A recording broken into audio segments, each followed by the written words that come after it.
ಪ್ರೀತಿ ಮಕ್ಕಳೆಲ್ಲರಿಗೂ ಸೋಮವಾರದ ಶ್ರಾವಣ ಸೋಮವಾರದ ಆರ್ಥಿಕ ವರ್ಷ ಇವತ್ತಿಂದ ಹೊಸ ಶ್ರಾವಣ ಸೋಮವಾರ ಪ್ರಾರಂಭವಾಗಿದೆ.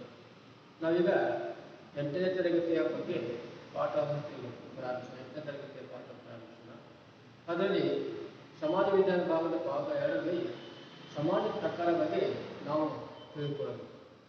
ಸಮಾಜ ಪ್ರಕಾರ ಅಂದರೆ ಏನು, ಸಮಾಜ ಅಂದರೆ ಏನು, ಸಮಾಜ ಅರ್ಥ ಏನು ಅನ್ನೋದಕ್ಕೆ ನಾವು ಈ ಪಾಠದಲ್ಲಿ ತಿಳಿದುಕೊಳ್ಳಬೇಕು.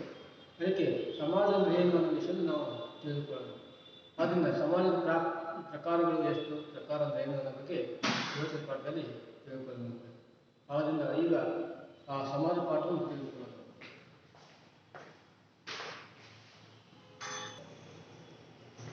ಪ್ರೀತಿ ಮಕ್ಕಳೇ ಎಲ್ಲರಿಗೂ ಸೋಮವಾರದ ಶುಭಾಶಯಗಳು. ಈಗ ನಾವು 8ನೇ ತರಗತಿಯ ಸಮಾಜ ವಿಜ್ಞಾನ ಭಾಗವನ್ನು ನಾವು ತಿಳ್ಕೊಳ್ಬೋದು. ಈ ಸಮಾಜ ವಿಜ್ಞಾನ ಭಾಗದಲ್ಲಿ ನಾವು ಸಮಾಜ ಪ್ರಕಾರ ಬಗ್ಗೆ ಇವತ್ತಿನ ಪಾಠವನ್ನು ಪ್ರಾರಂಭಿಸೋಣ.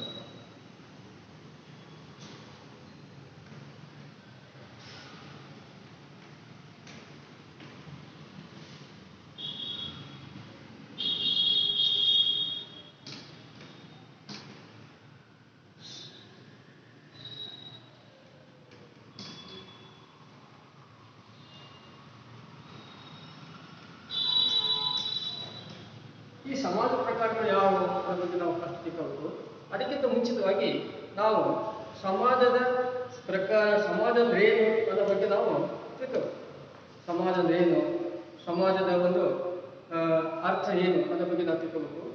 ಆಮೇಲೆ ಸಮಾಜದ ವಿವಿಧ ಪ್ರಕಾರಗಳು ಯಾವ ಸಮಾಜದಲ್ಲಿ ಅನ್ನೋ ಬಗ್ಗೆ ನಾವು ತಿಳ್ಕೋಬೇಕು. ಮೊದಲು ನಾವು ಅರ್ಥ ತಿಳ್ಕೋಬೇಕು. ಸಮಾಜ ಅರ್ಥ, ಆಮೇಲೆ ಪ್ರಕಾರಗಳು, ಸಮಾಜದ ಪ್ರಕಾರಗಳು, ವಿವಿಧ ಸಮಾಜ ಪ್ರಕಾರಗಳು, ಆಮೇಲೆ ಬೇಟೆ ಆಹಾರ ಸಂಗ್ರಹಣ ಸಮಾಜ, ಬೇಟೆ ಆಹಾರ ಸಂಗ್ರಹಣ ಸಮಾಜ,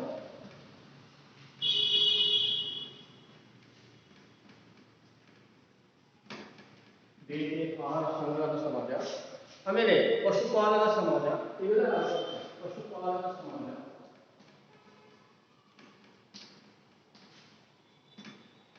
ಪಶುಪಾಲನಾ ಸಮಾಜ.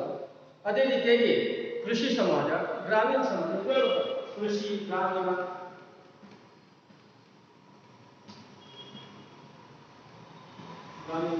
ನಗರ ಸಮಾಜ, ಕೃಷಿ, ಗ್ರಾಮೀಣ, ನಗರ ಸಮಾಜ, ಕೈಗಾರಿಕಾ ಸಮಾಜ, ಮಾಹಿತಿ ಸಮಾಜ, ಗ್ರಾಮೀಣ, ಕೃಷಿ, ನಗರ, ಕೈಗಾರಿಕಾ, ಮಾಹಿತಿ. ಇಷ್ಟು ನಾವು ಈ ಪಾಠದಲ್ಲಿ ಕೇಳಿಕೊಳ್ಳೋಣ. ನೋಡಿ, ಸಮಾಜ ಅಂದ್ರೆ ಏನು, ಸಮಾಜದ ಅರ್ಥವನ್ನು ತಿಳ್ಕೋಬೇಕು, ಸಮಾಜದ ವಿವಿಧ ಪ್ರಕಾರಗಳನ್ನು ತಿಳ್ಕೋಬೇಕು.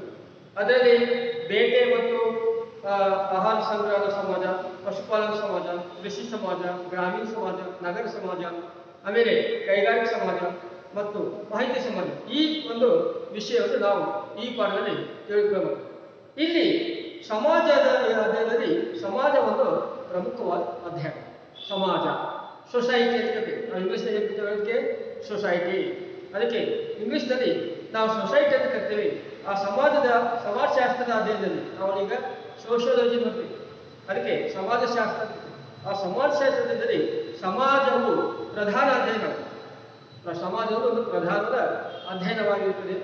ಅದೇ ರೀತಿಗೆ ಇಲ್ಲಿ ಮಾನವ ಸಮಾಜ ವೈಜ್ಞಾನಿಕವಾಗಿ ಅಧ್ಯಯನ ಮಾಡಲು ರೂಪಿಸಿದ ಶಾಸ್ತ್ರ ಸಮಾಜಶಾಸ್ತ್ರ. ಅದು ಸಮಾಜಶಾಸ್ತ್ರ ಮಾನವ ಮತ್ತು ಸಮಾಜದ ಒಂದು ಶಾಸ್ತ್ರವನ್ನು ರೂಪಿತವಾದ ಅಧ್ಯಯನ ಮಾಡತಕ್ಕಂಥ ಒಂದು ಶಾಸ್ತ್ರವೇ ಸಮಾಜಶಾಸ್ತ್ರ.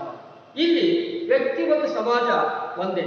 ಇಲ್ಲಿ ವ್ಯಕ್ತಿಯ ಬೇರೆಯಲ್ಲ, ಸಮಾಜ ಬೇರೆಯಲ್ಲ, ಎಲ್ಲ ಒಂದೇ ಎಂಬ ಭಾವನೆ ಇಲ್ಲಿ ಇರುತ್ತದೆ.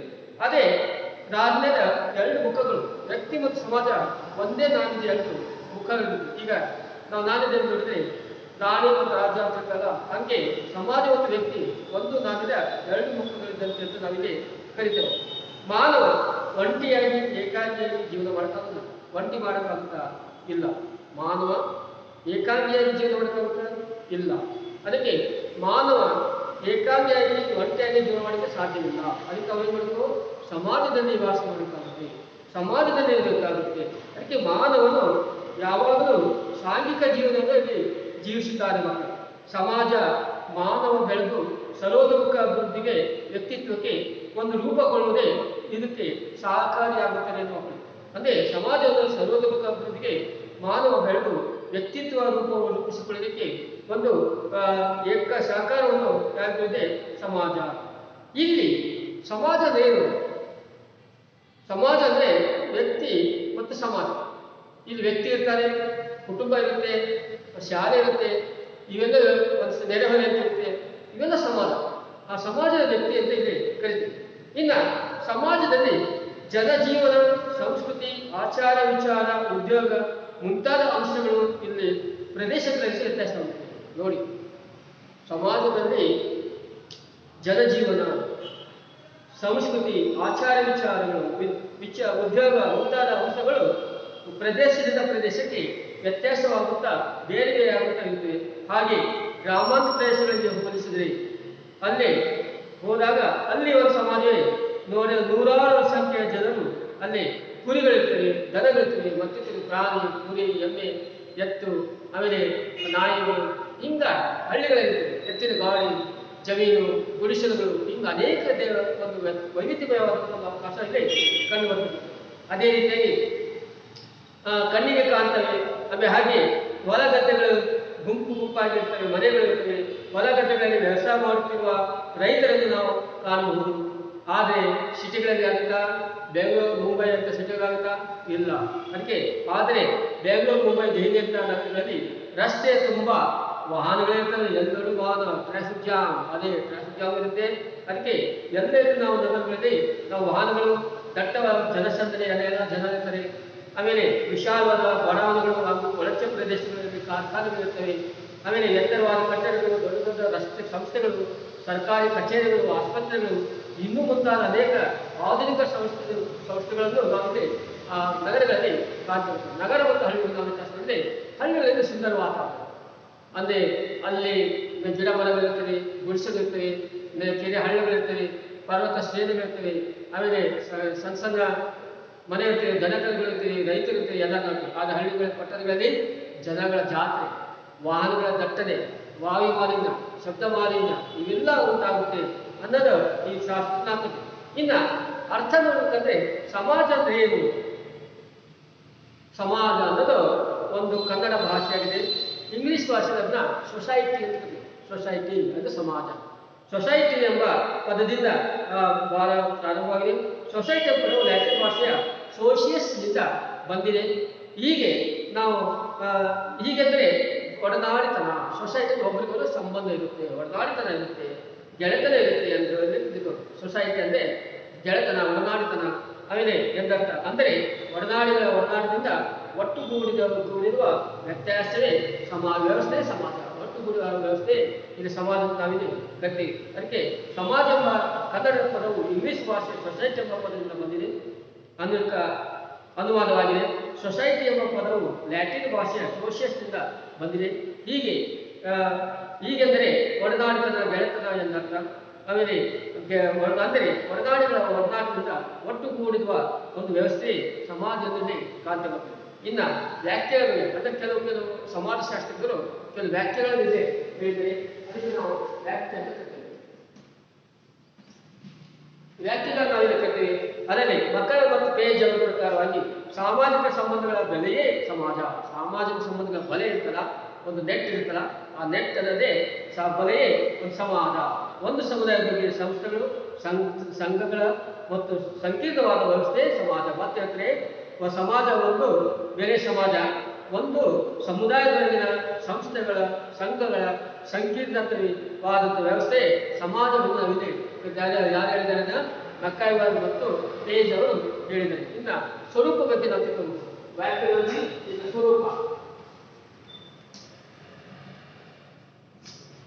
ಸ್ವರೂಪ ಬಗ್ಗೆ ನಾವು ನೋಡಿದ್ರೆ ಸಮಾಜ ಸಮೂಹಗಳ ಸಮೂಹವಾಗಿದೆ ಅಂತ ಹೇಗಿದೆ. ಒಂದು ಗುಂಪು, ಸಮೂಹ ಅಂದ್ರೆ ಗುಂಪು, ಆ ಸಮೂಹಗಳ ಒಂದು ಸಮಾಜವಾಗಿದೆ ಅಂತ ನಾವಿಲ್ಲಿ ಕರಿತೀವಿ. ಅದಕ್ಕೆ ಹಲವು ಜನರು ಒಟ್ಟುಗೂಡಿ ಒಂದು ಸಮೂಹವಾಗಿರ್ತಾರೆ. ಅಂತ ಹಲವಾರು ಸಮೂಹಗಳು ಸೇರುವಂಥ ಸಮಾಜ. ಹಲವಾರು ಗುಂಪು ಹಲವು ಸೇರಿ ಒಂದು ಗುಂಪು, ಹಲವಾರು ಗುಂಪುಗಳ ಒಂದು ಸಮಾಜ ಆಗಿ ಇಲ್ಲಿ ಅದಕ್ಕೆ ಸಮೂಹಗಳ ಒಟ್ಟುಗೂಡಿ ಸಮಾಜವಾಗುತ್ತದೆ. ಪ್ರತಿಯೊಂದು ಸಮಾಜಕ್ಕೂ ಕುಟುಂಬ ಇರುತ್ತೆ, ನೆರೆಹೊರೆಯಿರುತ್ತೆ, ಗ್ರಾಮ, ನಗರ, ಧಾರ್ಮಿಕ ಸಂಘ, ಧಾರ್ಮಿಕ ಸಮಾಜ, ಆಮೇಲೆ ಸಮೂಹಗಳು, ರಾಜಕೀಯ ಪಕ್ಷಗಳು ಮುಂತಾದ ಸಮೂಹಗಳನ್ನು ನಾವಿಲ್ಲಿ ಹೊಂದುತ್ತೇವೆ. ಅದಕ್ಕಾಗಿ ಎಚ್ ಎಂ ಜಾನ್ಸನ್ ಅವರು ಸಮೂಹಗಳ ಸಮಯ ಸಮಾಜ ಅಂತ ಹೇಳಿ, ಎಚ್ ಎಂ ಜಾನ್ಸನ್ ಅಂದರೆ ಸಮೂಹಗಳ ಸಮೂಹವೇ ಸಮಾಜ ಅಂತ. ಅದಕ್ಕೆ ಸಮಾಜವು ಸಮೂಹಗಳ ಒಂದು ಸಮೂಹವಾಗಿರುತ್ತದೆ ಒಂದು ಸ್ವಲ್ಪ. ಅದಕ್ಕೆ ಹಲವು ಜನರು ಒಟ್ಟುಗೂಡಿ ಸಮೂಹವಾಗುತ್ತದೆ. ಅಂತ ಹಲವಾರು ಸಮೂಹಗಳು ಒಟ್ಟುಗೂಡಿ ಸಮಾಜವಾಗುತ್ತದೆ. ಪ್ರತಿಯೊಂದು ಸಮಾಜವು ಕುಟುಂಬ, ನೆರೆಹೊರೆ, ಗ್ರಾಮ, ನಗರ, ಕಾರ್ಮಿಕ ಸಂಘ, ಧಾರ್ಮಿಕ ಸಮೂಹ, ರಾಜಕೀಯ ಪಕ್ಷಗಳು ಮುಂತಾದ ಸಮೂಹಗಳನ್ನು ಹೊಂದಿರುವುದು. ಅದಕ್ಕಾಗಿ ಎಚ್ ಎಂ ಜಾನ್ಸನ್ ಅವರು ಸಮೂಹಗಳ ಸಮೂಹವೇ ಸಮಾಜವಿದೆ ಹೇಳಿದ್ದಾರೆ ಮಕ್ಕಳಲ್ಲಿ. ಇನ್ನ ಎರಡನೇ ಭಾಗ ಅಂದರೆ ಸಮಾಜವು ಸಾಮಾಜಿಕ ಸಂಬಂಧ ಬಲೆ ಇದೆ. ಒಂದು ಸಾಮಾಜಿಕ ಸಂಬಂಧ ಇರುತ್ತೆ, ಒಂದು ನಟ್ ಇದ್ದಂಗ, ಒಂದು ಬಲೆ ಇದ್ದಂಗ ಆಗಿದೆ ಅಂತ ನಾವಿದೆ ತಿಳ್ಕೊಬೇಕು. ಅದ್ಯಾಕಪ್ಪ ಅಂದ್ರೆ ಸಮಾಜ ಅಂದ್ರೆ ಏನು? ಇದು ಕೇವಲ ಜನರ ಸಂಗ್ರಹವಲ್ಲ, ಅದರ ಜೊತೆಗೆ ನಿರಂತರವಾದ ಅಂತರಕ್ರಿಯೆಯಲ್ಲಿ ತೊಡಗಿರ್ತಕ್ಕಂಥ ಜನರ ಸಮೂಹ ಇದೆ. ಇದರ ಸಾಮಾಜಿಕ ಸಂಬಂಧಗಳ ವ್ಯಾಪ್ತಿ ವಿಶಾಲವಾಗಿದೆ. ಉದಾಹರಣೆಗೆ ಗುರು ಶಿಷ್ಯರ ಸಂಬಂಧ. ಎರಡನೇದಾಗಿ ಪಾಲಕರು ಮತ್ತು ಪೋಷಕರು ಮತ್ತು ಮಕ್ಕಳು, ಪಾಲಕರು ಮತ್ತು ಮಕ್ಕಳು, ರೋಗಿಗಳು ಮತ್ತು ವೈದ್ಯರು, ಗಂಡ ಹೆಂಡತಿ, ಹೀಗೆ ಮುಂತಾದ ಒಂದು ಜನರ ಸಂಬಂಧ ಒಂದೊಂದಾಗಿರ್ತಾರೆ. ಅದಕ್ಕೆ ಗುರು ಶಿಷ್ಯರ ಸಂಬಂಧ ಇರುತ್ತೆ. ಆಮೇಲೆ ಪಾಲಕರು ಮತ್ತು ಮಕ್ಕಳು ಬಗ್ಗೆ ಇರುತ್ತೆ, ರೋಗಿಗಳು ಮತ್ತು ವೈದ್ಯರು, ಗಂಡ ಹೆಂಡತಿ ಮುಂತಾದ ಸಂಬಂಧಗಳು ನಾವು ಇಲ್ಲಿ ಕಾಣ್ತೇವೆ.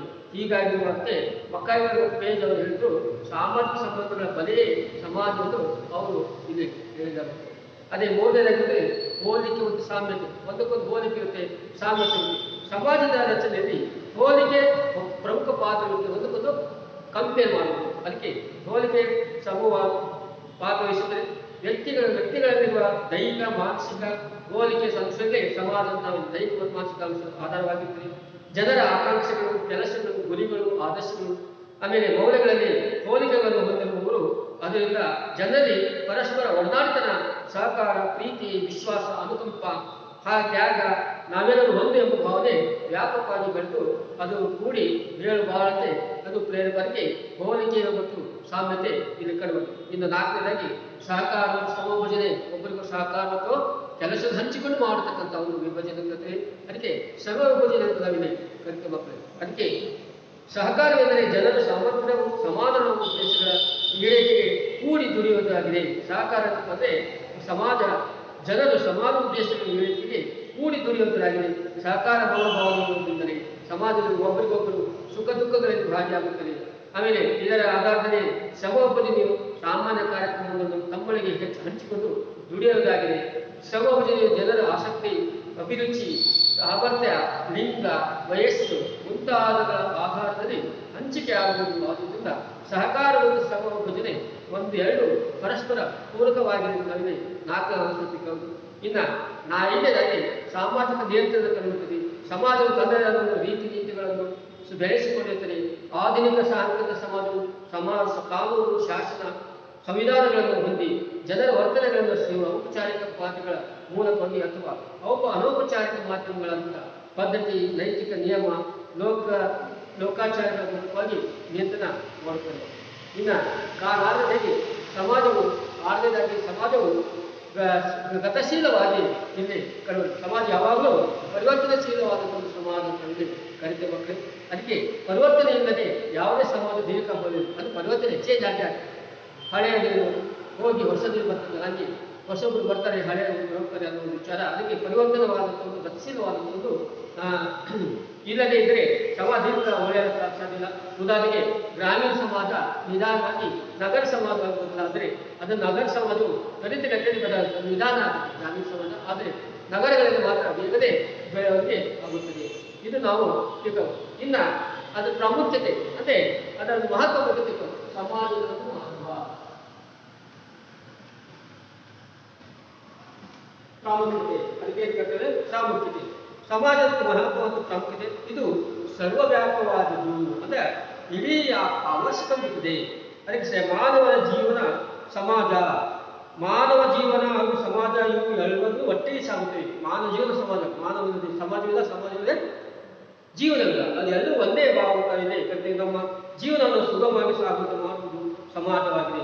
ಯಾವುದೇ ಒಬ್ಬ ವ್ಯಕ್ತಿಯ ದೃಷ್ಟಿಯಲ್ಲಿ ಹೇಳೋದಾದರೆ ಸಮಾಜವು ಹುಟ್ಟುವಿಕೆಗಿಂತ ಮೊದಲಿನಿಂದಲೂ ಸಾವಿನ ಹಂತದಲ್ಲಿ ಬದುಕುವುದು, ಸಾವಿನ ಹಂತದಲ್ಲಿ ಅದು ಬದುಕುತ್ತದೆ. ಆದ್ದರಿಂದ ಸಮಾಜವು ನಿರಂತರವಾಗಿದೆ, ಸರ್ವವ್ಯಾಪಕವಾಗಿದೆ ಅಂತ ಅಂದರೆ ಈ ಕಡೆಗೆ ಸರ್ವವ್ಯಾಪಕತೆ ಅಂದರೆ ಸಾವು ಹುಟ್ಟು ಎರಡುಗಳ ಮಧ್ಯೆ ಸಮಾಜ ಇರುತ್ತದೆ ಅಂತ ಇರ್ತದೆ. ಅದಕ್ಕೆ ಮಾನವ ಸಮಾಜ ಹಾಗೂ ಸಮಾಜ, ಮಾನವ ಜೀವನ ಮತ್ತು ಸಮಾಜ ಯಾವಾಗಲೂ ಒಟ್ಟಿಗೆ ಸಾಗುತ್ತದೆ. ನಮ್ಮ ಜೀವನವನ್ನು ಸುಗಮವಾಗಿ ಸಾಗುವಂತೆ ಮಾಡುವುದೇ ಸಮಾಜ. ಯಾವುದೇ ಒಬ್ಬ ವ್ಯಕ್ತಿಯು ದೃಷ್ಟಿಯಲ್ಲಿ ಹೇಳೋದಾದರೆ ಸಮಾಜವು ಹುಟ್ಟುವಿಕೆಗಿಂತ ಮೊದಲಿನಿಂದಲೂ ಸಾವಿನ ಅನಂತರವೂ ಬದುಕಿರುವುದೇ.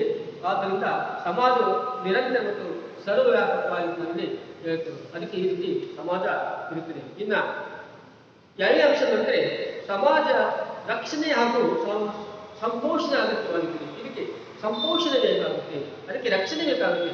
ಜನರ ಸಮೂಹದ ಹೋಲಿಕೆ, ವ್ಯತ್ಯಾಸ, ಪರಸ್ಪರ ಸಹಾಯ ಸಹಕಾರ, ಸಂಯೋಜನೆ, ಪರಸ್ಪರ ಅವಲಂಬನೆ, ಸಾಮಾಜಿಕ ನಿಯಂತ್ರಣ ಇವೆಲ್ಲವೂ ಸಾಮಾಜಿಕ ಪರಿವರ್ತನೆಯ ಒಂದು ಅಧಿಕಾರ, ಸ್ವಾತಂತ್ರ್ಯ, ಸಂಸ್ಕೃತಿ, ಸಾಮರಸ್ಯ ಇವೆಲ್ಲಗಳನ್ನು ಸಮ್ಮಿಶ್ರಗೊಂಡಂಥ ಒಂದು ಸಂಕೀರ್ಣ ವ್ಯವಸ್ಥೆ ಸಮಾಜವನ್ನು ಇಲ್ಲಿ ಹೇಳಬಹುದು. ಅದು ಮಹತ್ವ. ಅದಕ್ಕೆ ನೋಡಿ ರಕ್ಷಣೆ ಮತ್ತು ಸಂಪೋಷಣೆಗೆ ಅಗತ್ಯವಾದದ್ದು ಜನ ಸಮೂಹದ ಹೋಲಿಕೆಗೆ, ವ್ಯತ್ಯಾಸ, ಪರಸ್ಪರ ಬದಲಾವಣೆ, ಸಹಾಯ ಸಹಕಾರ, ಸಂಯೋಜನೆ, ಪರಸ್ಪರ ಅವಲಂಬನೆ, ಸಾಮಾಜಿಕ ನಿಯಂತ್ರಣ, ಸಾಮಾಜಿಕ ಪರಿವರ್ತನೆ, ಆಮೇಲೆ ಅಧಿಕಾರ, ಸ್ವಾತಂತ್ರ್ಯ, ಸಂಸ್ಕೃತ ಸಾಮರಸ್ಯ ಇವೆಲ್ಲವೂ ಸಮ್ಮಿಶ್ರಗೊಂಡಂಥ ಒಂದು ಸಂಕೀರ್ಣ ವ್ಯವಸ್ಥೆ ಸಮಾಜದಲ್ಲಿದೆ ಕರೆಯಬಹುದು. ಇನ್ನು ಮೂರನೇದಾಗಿ ವ್ಯಕ್ತಿತ್ವ ನಿರ್ಮಾಣದ ಸಮಾಜ ಪಾತ್ರ ಇರುವುದಾಗುತ್ತೆ. ವ್ಯಕ್ತಿತ್ವ ನಿರ್ಮಾಣದಲ್ಲಿ ಒಂದು ವ್ಯಕ್ತಿಯ ಮಾನವೀಯತೆ ಮತ್ತು ವ್ಯಕ್ತಿತ್ವ ವಿಧಾನಕ್ಕೆ ಒಂದು ಪ್ರಮುಖ ಪಾತ್ರ ವಹಿಸುತ್ತದೆ. ಅದಕ್ಕೆ ಸಮಾಜವು ನಮ್ಮ ಜೀವನದ ದಿಕ್ಕು ದಶೆಗಳನ್ನು ಒತ್ತು ಗುರಿಗಳನ್ನು ನಿರ್ದೇಶಿಸಿಕೊಳ್ಳುವುದು ಅಂದರೆ ಒತ್ತು ಗುರಿ ಮತ್ತು ದಿಕ್ಕು ದಶೆಗಳನ್ನು ನಿರ್ಧಾರ ಮಾಡತಕ್ಕಂಥವಾಗಿದೆ. ಮಾನವ ಸಮಾಜ ಮಾನವನ ಸಹಜ ಗುಣಗಳನ್ನು ಬೆಳೆಸಿಕೊಳ್ಳುವುದಕ್ಕೆ ಸಮಾಜದಲ್ಲಿ ಸಾಧ್ಯವಾಗುತ್ತದೆ. ಸಮಾಜವು ನಮ್ಮ ಪ್ರತಿಭೆಯ ಪ್ರಕಟಣೆಗೆ ಒಂದು ಅವಕಾಶವನ್ನು ಮಾಡಿಕೊಡುತ್ತದೆ. ಜೊತೆಗೆ ನಮ್ಮ ಮಾನವ ಸಹಜ ಗೊಂದಲಗಳನ್ನು, ದೋಷಗಳನ್ನು, ಅದನ್ನೇ ಬಯಕೆ, ಆಕಾಂಕ್ಷೆಗಳನ್ನು ನಿಯಂತ್ರಣದಲ್ಲಿರುವ ಒಂದು ಸಾಧನವಾಗಿ ಕೆಲಸ ಮಾಡ್ತೀರಿ. ನಮ್ಮ ಭೌತಿಕ ಬೆಳವಣಿಗೆ, ಅವಶ್ಯಕತೆ ಈಡೇರಿಕೆಗೆ, ಭೌತಿಕ ಅಗತ್ಯಗಳ ಪೂರೈಕೆ ಇವೆಲ್ಲವನ್ನು ಸಮಾಜದ ಹೊರತಾಗಿ ನಾವು ಕಲ್ಪಿಸಿಕೊಳ್ಳಲು ಸಾಧ್ಯವಾಗುವುದಿಲ್ಲ, ಕಷ್ಟ ಸಾಧ್ಯವಾಗುತ್ತದೆ. ಇನ್ನು ನಾಲ್ಕನೇದಾಗಿ ಬದುಕನ್ನು ಗಟ್ಟಿಗೊಳಿಸುತ್ತದೆ. ನಮ್ಮ ಬದುಕನ್ನು ಸಮಾಜ ಗಟ್ಟಿಗೊಳಿಸುತ್ತದೆ ಅಂತ ಹೇಳಕ್ಕೆ ಸಮಾಜ ಎಂಬ ಈ ವಿಶಾಲವಾದ ವ್ಯವಸ್ಥೆಯು ನಮ್ಮ ಜೀವನವನ್ನು ಸಂಪೂರ್ಣವಾಗಿ ಆವರಿಸುವುದು. ಅದು ನಮ್ಮನ್ನು ಕೇವಲ ಹೊರಗಿನಿಂದ ಆವರಿಸುವುದು ಮಾತ್ರವಲ್ಲ, ಅದು ನಮ್ಮ ಮನಸ್ಸಿನ ಆಳವನ್ನು ಭೇದಿಸುವುದು.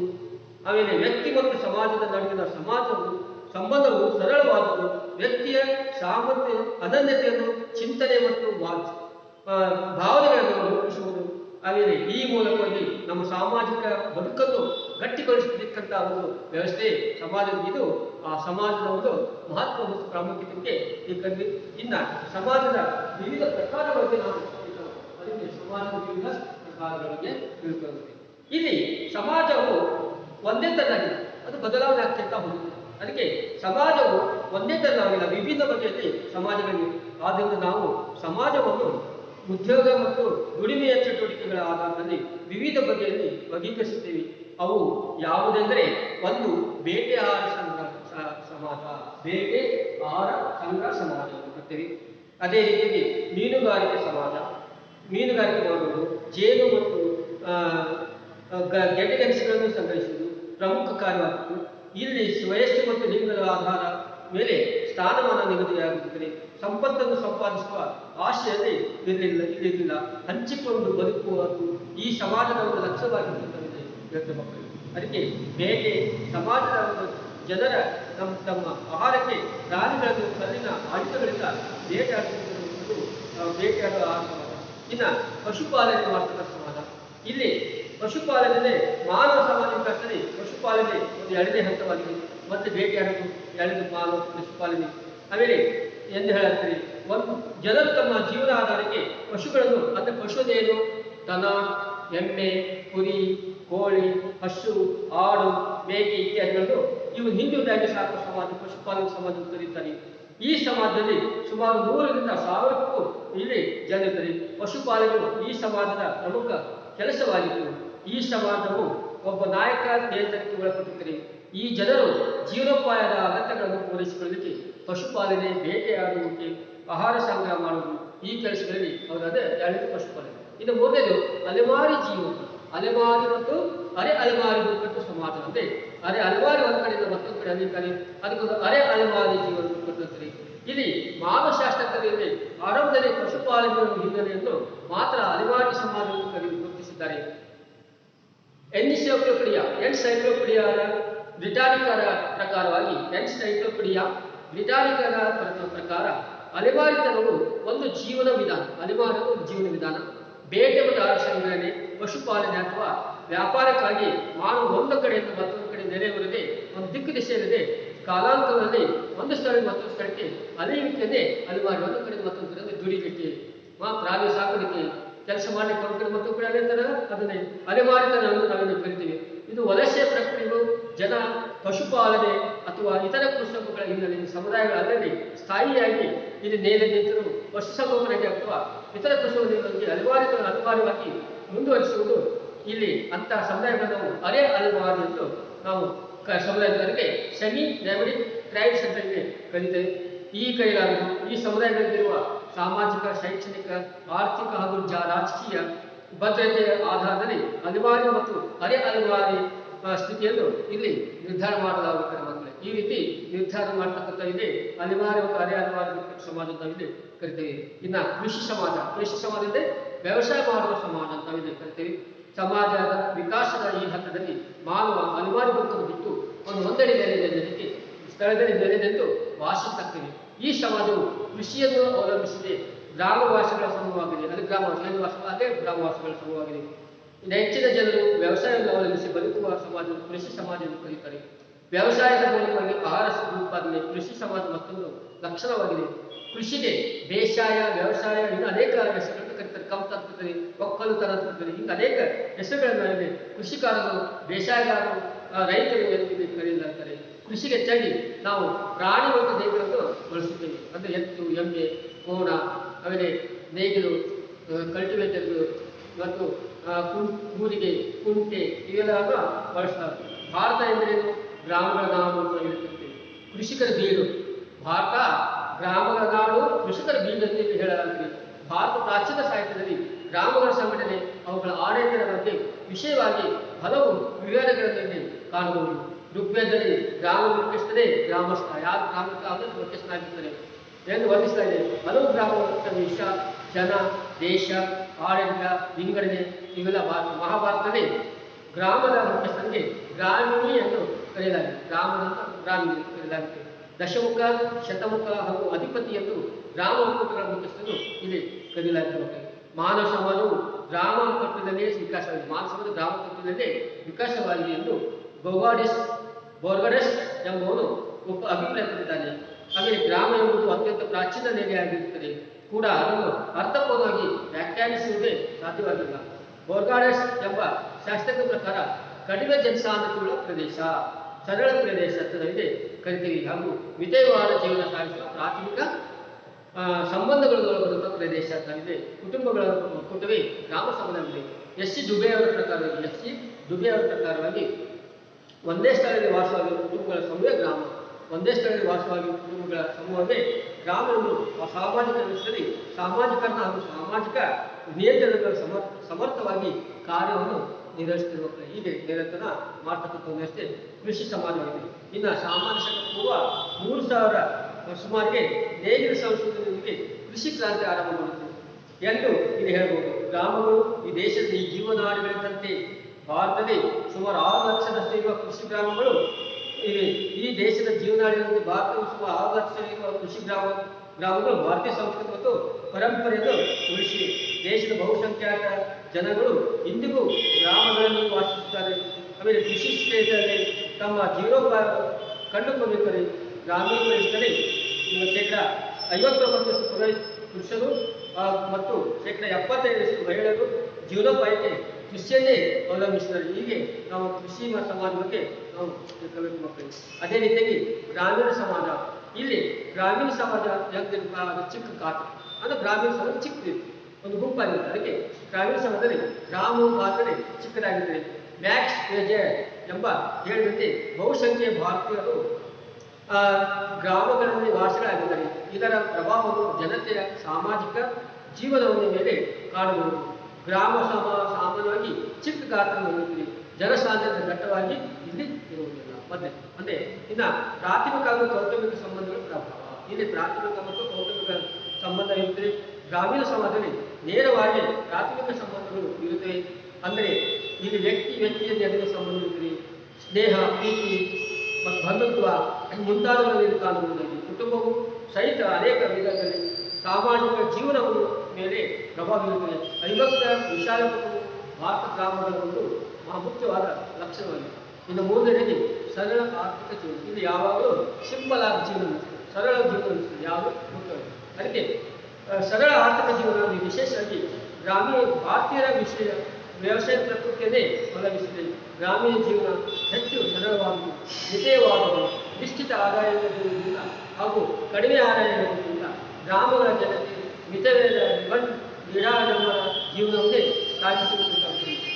ನಾಗರಿಕತೆ ಎಷ್ಟೇ ಮುಂದುವರಿಸಿದ್ರು ಅವರು ತಮ್ಮ ಪ್ರಾಚೀನ ಸಂಪ್ರದಾಯಗಳನ್ನು ಬಿಟ್ಟುಕೊಟ್ಟವು. ಆಮೇಲೆ ಆದರೆ ಅವರ ಬೇಡಿಕೆಗಳು ಸೀಮಿತವಾಗಿರುತ್ತೆ. ಇದಕ್ಕೆ ಸಮುದಾಯ ಮತ್ತು ವ್ಯವಸಾಯದ ವ್ಯಕ್ತಿಯ ಕಾರಣವಾಗುತ್ತದೆ. ಇನ್ನು ನೆರೆಹೊರೆ, ಇನ್ನು ಗ್ರಾಮಗಳಲ್ಲಿ ಅಕ್ಕಪಕ್ಕದವರಂತೆ ಏನೊಂದು ಕಷ್ಟ ಸುಖಗಳಲ್ಲಿ ಭಾಗವಹಿಸುವಂತೆ ಅಕ್ಕಪಕ್ಕದವರಂತೆ ಕಂಡುಬರುತ್ತವೆ. ಅದಕ್ಕೆ ನೆರೆಹೊರೆಯ ಗ್ರಾಮಗಳ ಸಮಾಜ ಒಂದು ವೈಶಿಷ್ಟ್ಯ ಲಕ್ಷಣವಾಗಿದೆ. ಸಾರ್ವಜನಿಕ ಕಾರ್ಯಗಳಲ್ಲಿ, ಹುಟ್ಟು ಸಾವುಗಳಲ್ಲಿ, ಹಬ್ಬ ಹರಿದಿನಗಳಲ್ಲಿ ನೆರೆಹೊರೆಯ ವಿಶಿಷ್ಟ ರೀತಿಯ ಕಾರ್ಯನಿರ್ವಹಿಸುತ್ತದೆ. ಕರ್ನಾಟಕದಲ್ಲಿ ನಾವು ಚೇರಿ ಓಣಿ ಇರ್ತದೆ. ಚೇರಿ, ಓಣಿ, ಲೇಔಟು ಹಿಂಗ ಒಂದು ಗುಂಪು ನಾವು ಕರಿತೀವಿ. ಮಹಾರಾಷ್ಟ್ರದಿಂದ ವಾರ್ಡ್ ಅಂತ ವಾರ್ಡ್ ಎಂದು ಇಲ್ಲಿ ಕರೀತಾರೆ. ಈ ಒಂದು ವ್ಯವಸ್ಥೆಯಲ್ಲಿ ಸಮಾಜಕ್ಕೆ ಕೃಷಿ ಸಮಾಜದ ಸಾಮಾಜಿಕ ರಚನೆ. ಕೃಷಿ ಸಮಾಜದಲ್ಲಿ ನಡೆಯುವ ಪ್ರಮುಖ ಆರ್ಥಿಕ ಚಟುವಟಿಕೆಯಲ್ಲಿ ಅದರಲ್ಲಿ ಭೂ ಹಿಡುವಳಿ, ಭೂ ಜೊತೆಗಿನ ಸಂಬಂಧ ಮತ್ತು ಕೃಷಿ ಚಟುವಟಿಕೆ ಆಧಾರದಲ್ಲಿ ಈ ಒಂದು ಸಮಾಜದ ರಚನೆಯಲ್ಲಿ ಗುರುತಿಸಬಹುದು ಅಂತ ನಾವಿಲ್ಲಿ ಹೇಳಬಹುದು. ಇನ್ನು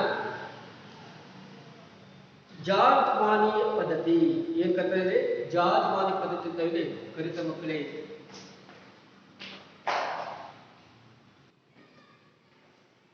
ಇಲ್ಲಿ ಗ್ರಾಮೀಣ ಭಾಗದಲ್ಲಿ ಇರ್ತಕ್ಕಂಥವನ್ನು ನೋಡಿದ್ರೆ ಇಲ್ಲಿ ಮುಖ್ಯವಾಗಿ ಜಾಜ್ಮಾನಿ ಪದ್ಧತಿ ಇರುತ್ತೆ. ಏನಂತ ಹೇಳಿದ್ರೆ ಜಾಜ್ಮಾನಿ ಪದ್ಧತಿ ಇರುತ್ತೆ. ವಾಸ್ತವವಾಗಿ ಜಾತಿ ಪದ್ಧತಿ ಹಾಗೂ ಜಾಜ್ಮಾನಿ ಪದ್ಧತಿಗೂ ಎರಡೂ ಒಟ್ಟಾಗಿದೆ. ಜಾಜ್ಮಾನಿ ಪದ್ಧತಿ ಒಂದೇ, ಜಾತಿ ಪದ್ಧತಿಯನ್ನು ಒಂದೇ ಅಲ್ಲಿ ಕಾರ್ಯನಿರ್ವಹಿಸುವುದು. ಈ ಕಾಲದಲ್ಲಿ ಜಾಜ್ಮಾನಿ ವ್ಯವಸ್ಥೆ ಸಮಾಜದ ಆರ್ಥಿಕ ವ್ಯವಸ್ಥೆಯ ಒಂದು ಅವಿಭಾಜ್ಯ ಅಂಗವಾಗಿತ್ತು. ಆ ಜಾತಿ ಪದ್ಧತಿಯಲ್ಲಿ ಒಂದು ಜಾತಿ ಮತ್ತೊಂದು ಜಾತಿ ಸಮೂಹಗಳ ಮೇಲೆ ಅವಲಂಬಿಸುತ್ತದೆ. ಇದು ಒಂದು ಜಾತಿಯ ಜನರನ್ನು ಮತ್ತೊಂದು ಜಾತಿಯ ಜನರ ಮೇಲೆ ಅವಲಂಬಿಸುವಂತೆ ಸಹಕಾರದಿಂದ ಬದುಕುವಂತೆ ಪ್ರೇರಣೆ ಮಾಡುತ್ತದೆ ಮಕ್ಕಳಿಗೆ. ಇನ್ನು ಜಾಜ್ಮಾನಿ ಪದ್ಧ ವ್ಯವಸ್ಥೆಯಲ್ಲಿ ಎರಡು ಪ್ರಮುಖ ವರ್ಗಗಳಿವೆ. ಒಂದು ವರ್ಗ ಮತ್ತೊಂದು ವರ್ಗಕ್ಕೆ ಸೇವೆ ಮತ್ತು ಕೃಷಿ ಚಟುವಟಿಕೆಗಳಿಗೆ ಕೊಡ್ತಾರೆ. ಅದು ಒಬ್ಬರಿಗೊಂದು ಸೇವೆ, ಕೃಷಿಯನ್ನು ಭಾಗವಹಿಸುತ್ತಾರೆ. ಆಮೇಲೆ ಹಲವು ವಸ್ತುಗಳನ್ನು ಕೊಡಿಸ್ತೀವಿ. ಇದಕ್ಕೆ ಪ್ರತಿಯಾಗಿ ತಮ್ಮ ವಸ್ತು ಮತ್ತು ಸೇವೆಯನ್ನು ಪಡೆದ ವರ್ಗದವರಿಂದ ಪ್ರತಿಫಲವಾಗಿ ದವಸ ಧಾನ್ಯಗಳನ್ನು ಪಡೆದುಕೊಳ್ಳುತ್ತಿದ್ದರು. ಅದು ಇನ್ನು ಜಮೀನ್ದಾರಿ ಪದ್ಧತಿ. ಜಮೀನ್ದಾರ ಅಂದ್ರೆ ಏನು? ಯಾವ ವ್ಯಕ್ತಿ ಜಮೀನನ್ನು ಪಡೆಯುತ್ತಾರೆ ಆ ವ್ಯಕ್ತಿಯನ್ನು ಜಮೀನ್ದಾರ ಅಂತ ಕರೀತಾರೆ. ಅದಕ್ಕೆ ಜಮೀನ್ದಾರಿ ಪದವು ಪರ್ಷಿಯನ್ ಭಾಷೆ ಪದವಾಗಿದ್ದು ಜಮೀನು ಹೊಂದಿರುವವನೇ ಎಂಬ ಅರ್ಥ. ಯಾರು ಜಮೀನಿಂದ ನಾವು ಜಮೀನ್ದಾರ ಅಂತ ಕರೀತೀವಿ. ಜಮೀನ್ದಾರಿ ಪದ್ಧತಿಯ ಉಗಮವನ್ನು ದೆಹಲಿ ಸುಲ್ತಾನರ ಕಾಲದಲ್ಲಿ ಕಾಣುವುದು. ಎದಕ್ಕಂದ್ರೆ ನಾವು ದೆಹಲಿ ಸುಲ್ತಾನ ಕಾಲದಲ್ಲಿ ಕಾಣ್ತೀವಿ. ಆಮೇಲೆ 14ನೇ ಶತಮಾನದಲ್ಲಿ ಜಮೀನ್ದಾರ್ ಎಂಬ ಪದವು ಒಂದು ಪ್ರದೇಶದ ಮುಖ್ಯಸ್ಥ ಎಂಬ ಅರ್ಥದಲ್ಲಿ ನಾವು ಬಳಸಿಕೊಟ್ಟದ್ದು. ರಜಪೂತರು ಹೊಂದಿದ ರಾಯ್, ರಾಣ್ ಅಂತ ಕರೀತಾರೆ. ರಾಯ್ ಮತ್ತು ರಾಣ್ ಎಂಬ ಬಿರುದುಗಳು ಜಮೀನ್ದಾರ ಲಕ್ಷಣಗಳಿದ್ದವು ಎಂಬುದು ಇಲ್ಲಿ ತಿಳಿಬಹುದು. ಮೊಘಲರ ಆಳ್ವಿಕೆ ಸಂದರ್ಭದಲ್ಲಿ ಇಲ್ಲಿ ಪ್ರಾರಂಭದ ವೇಳೆ ಸಮಾಜದಲ್ಲಿ ಜಮೀನ್ದಾರರು ಒಂದು ಪ್ರಬಲ ವರ್ಗವಾಗಿ ಉದಯಿಸುತ್ತಿದ್ದು ಜಮೀನ್ದಾರಿ ಎಂಬ ಪದದ ಬಳಕೆ ಸರ್ವಸಾಮಾನ್ಯವಾಗಿ ಇಲ್ಲಿ ಕಂಡು ಬರ್ತಿತ್ತು. ಇನ್ನು ಈ ಕಾಲದಲ್ಲಿ ರೂಢಿಗೆ ಬಂದಿತ್ತು. ಆದರೆ ಅಕ್ಬರನ ಕಾಲದಲ್ಲಿ ರೈತರ ಫಸಲಿನ ನೇರ ಸಪಾಲುದಾರರಾಗಿರುವ ಯಾವುದೇ ರೀತಿಯಾದ ಅವನು ಅನುವಂಶಿಕವಾದ ಹಕ್ಕನ್ನು ಪಡೆದಂಥ ವ್ಯಕ್ತಿಗೆ ಜಮೀನ್ದಾರ ಅಂತ ಪದವನ್ನು ಅಧಿಕೃತವಾಗಿ ಬಳಸಿಕೊಳ್ಳುವುದು ತೊಡಗಿದರು. ಈ ಅರ್ಥದಿಂದಲೇ 15ನೇ ಶತಮಾನದಲ್ಲಿ ಜಮೀನ್ದಾರಿ ಪದ ಬಲವಾಗಿ ಪ್ರಚಾರಕ್ಕೆ ಬಂತು ಮಕ್ಕಳೇ. ಇನ್ನು ರೈತವಾರು ಯಾರು ಜಮೀನಲ್ಲಿ ಕೆಲಸ ಮಾಡ್ತಾನೆ ಆ ವ್ಯಕ್ತಿಯನ್ನು ನಾವು ರೈತ ಅಂತ ಕರಿತೀವಿ. ತನ್ನದೇ ಆದ ಜಮೀನು ಮತ್ತು ಬೇರೆಯವ್ರ ಜಮೀನಲ್ಲಿ ಕೆಲಸ ಮಾಡ್ತಾರೆ, ಹೊಲದಲ್ಲಿ ನೇಗಿಲು ಹೊಡೆಯುವುದು, ಬಿತ್ತುವುದು, ಬೆಳೆಯುವುದು, ಮತ್ತು ಅದಕ್ಕೆ ನಾವು ರೈತ ಅಂತ ಕರಿತೀವಿ. ಇದಕ್ಕೆ ರೈತವಾರ ಪದ್ಧತಿ. ಬ್ರಿಟಿಷ್ ಸರ್ಕಾರವು ಭಾರತದ ಬಹುಸಂಖ್ಯಾತ ರೈತಾಪಿ ವರ್ಗದ ಮೇಲೆ ಕಂದಾಯ ವಿಧಿಸಿ ರಕ್ಷಣೆ ಮಾಡಲು ಹೊಸ ಹೊಸ ಪ್ರಯೋಗಗಳನ್ನು ಕೈಗೊಂಡಿತು. ಆದ್ದರಿಂದ ಬ್ರಿಟಿಷ್ ಸರ್ಕಾರವು ಭಾರತ ರೈತಾಪಿ ವರ್ಗದ ಮೇಲೆ ಕಂದಾಯ ವಸೂಲು ಮಾಡಲು ಜಾರಿಗೆ ತಂದಿದ್ದಂಥ ಜಮೀನ್ದಾರಿ ಪದ್ಧತಿಯನ್ನು ರೈತರನ್ನು ಶೋಷಿತ ಮಾಡಲಾಯಿತು. ಇದರಿಂದ ಭಾರತದ ಬಹುಸಂಖ್ಯಾತ ರೈತರನ್ನು ಈ ಜಮೀನ್ದಾರಿ ಪದ್ಧತಿಯು ಶೋಷಣೆಯಿಂದ ಮುಕ್ತಗೊಳಿಸಿ ರೈತರಿಗೆ ಆಸ್ತಿ ಹಕ್ಕಿನ ರಕ್ಷಣೆ ನೀಡುವ ಸಲುವಾಗಿ ಕೋರ್ಟ್ ಆಫ್ ಡೈರೆಕ್ಟರ್ ನಲ್ಲಿ ರೈತವಾರಿ ಪದ್ಧತಿಯನ್ನು ಜಾರಿಗೊಳಿಸಲಾಗಿದೆ. ಕೋರ್ಟ್ ಆಫ್ ಡೈರೆಕ್ಟರ್ ಎಂಬ ಪದದಲ್ಲಿ 1817ರಲ್ಲಿ ರೈತವಾರಿ ಪದ್ಧತಿಯನ್ನು ಜಾರಿಗೊಳಿಸಲಿಕ್ಕೆ ಆದೇಶ ನೀಡಿತು. ಇನ್ನು ಮಹಲ್ವಾರಿ ಮಹಲ್ ಅಂದರೆ ತಾಲೂಕು, ಆ ತಾಲೂಕಿನ ತೆಗೆದುಕೊಂಡು ಮಹಲ್ವಾರಿ ಪದ್ಧತಿ ಜಮೀನ್ದಾರಿ ಪದ್ಧತಿ ಮತ್ತು ರೈತವಾರಿ ಪದ್ಧತಿ ಆಡಳಿತವರಿಗೆ ನಿರೀಕ್ಷಿಸಿದಂತ ಮಟ್ಟ ತಲುಪಲೇ ಇದ್ದುದರಿಂದ ಮೂರನೇ ಹೊಸ ಪದ್ಧತಿ ಮಹಲ್ವಾರಿ ಪದ್ಧತಿ ಜಾರಿಗೊಂಡಿತು. ಈ ಪದ್ಧತಿಯಲ್ಲಿ ಮಹಲ್ ಅಥವಾ ಎಸ್ಟೇಟ್ ಮಾಲೀಕರು ಮಹಲ್ ಅಂತಕ್ಕಂಥ ಎಸ್ಟೇಟ್ಗಳಿಂದ ಉತ್ಪಾದನೆಯ ಆಧಾರದ ಮೇಲೆ ಸರ್ಕಾರವು ಕಂದಾಯವನ್ನು ಅನೇಕ ಮಹಲ್ಗಳ ಒಡೆಯರ ಗುಂಪಿಗೆ ವಿಧಿಸುತ್ತಿದ್ದು, ಮಹಲ್ಗಳ ಒಡೆಯರಲ್ಲೇ ಕೆಲವರನ್ನು ಆಯ್ಕೆ ಮಾಡಿ ಮಹಲ್ಗಳ ಉಸ್ತುವಾರಿ ಮತ್ತು ಕಂದಾಯ ವಸೂಲಿಯ ಒಂದು ಕೆಲಸಕ್ಕೆ ನೇಮಿಸುತ್ತಿದ್ದರು ಮಕ್ಕಳು. ಇನ್ನು ಗೇಣಿ ಅಂದರೆ ಲಾವಣಿ ಅಂತ, ಗೇಣಿ ಅಂದರೆ ಗೇಣಿ ಪದ್ಧತಿ, ಅದಕ್ಕೆ ಲಾವಣಿ. ಭೂಮಾಲೀಕರಿಂದ ಸಾಗುವಳಿ ಭೂಮಿಯನ್ನು ಪಡೆಯುವುದೇ ಗೇಣಿದಾರ. ಅಂದರೆ ಭೂಮಾಲೀಕರಿಂದ ಸಾಗುವಳಿ ಮಾಡತಕ್ಕಂಥ ಜಮೀನನ್ನು ಪಡಿತಾರಕ್ಕೆ ಗೇಣಿದಾರ ಅಂತ ಕರೀತಾರೆ.